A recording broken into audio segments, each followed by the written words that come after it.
আসসালামু আলাইকুম। Welcome to our page happy daily life. আজ রান্না করব চীনা হাঁসের মাংস। চীনা হাঁসটা আমাদের ঘরে সবাই পছন্দ করে। আমি প্রথমে একটা কড়াই নিলাম। কড়াইটা তেল গরম হওয়ার পরে পেঁয়াজ কুচি দিয়ে দিলাম এবং দারচিনি, এলাচি, তেজপাতা দিয়ে আমি পেঁয়াজটা কিছুক্ষণ ভেজে নেব। পেঁয়াজটা একটু হালকা ভেজে নেব। হালকা ভেজে নেওয়ার পরে আমি এখানে আগে থেকে ব্লেন্ড করা নারিকেল, বাদাম এগুলো ব্লেন্ড করে নিয়েছিলাম। এখন ওগুলো দিয়ে কিছুক্ষণ কষিয়ে নেব।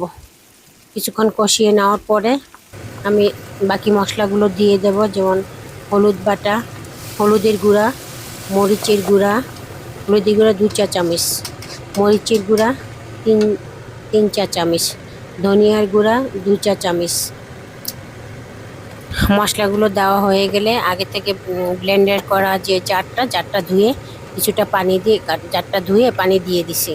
দিয়ে মশলাটা ভালোভাবে কষিয়ে নেব। তারপরে আদা বাটা, রসুন বাটা এগুলো দিয়ে আবার মশলাটা ভালোভাবে কষিয়ে নেব। আমি একটু গরম মশলা গুঁড়াও দিয়েছি। এটা 5 মিশালি গরম মশলা ছিল, ওটাও একটু দিয়েছি। এখন মশলাটা আমি ভালোভাবে কষিয়ে নেব।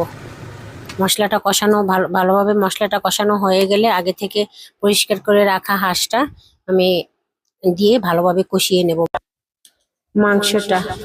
এখন আমি টক দই টক দইটা দিয়ে আবার ভালোভাবে কষিয়ে নেব।